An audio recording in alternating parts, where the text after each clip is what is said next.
মানুষের দরজা দরজায় এই ত্রাণ কিন্তু ঠিক মতো পৌঁছে নেই।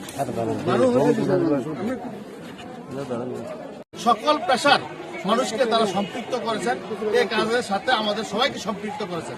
তো সবাইকে সম্পৃক্ত করার কারণে আমরাও যারা নাকি সমাজে পাওয়ার মতো যে সকল যোগ্য লোক তাদেরকেই আমরা এই কার্ডের 10 কেজি করে চাল দিতে আমরা সক্ষম হয়েছি এবং দেখলাম যে অত্যন্ত সুন্দরভাবে বিশৃঙ্খল কোথাও কোনো হয়নি এবং নিরলসভাবে আমরা আমাদের দলের পক্ষ থেকে, বাংলাদেশ জাতীয়তাবাদী দলের পক্ষ থেকে সাংবাদিক ভাইয়েরা যে সহযোগিতা করেছেন এই পাওয়ার ক্ষেত্রে সবাইকে ধন্যবাদ। উপস্থিত রয়েছেন, আমরা সবাইকে আমাদের দলের পক্ষ থেকে, বাংলাদেশ জাতীয়তাবাদী দল বিএনপির পক্ষ থেকে আপনাদের সবাইকে আন্তরিক শুভেচ্ছা এবং অভিনন্দন জানাচ্ছি।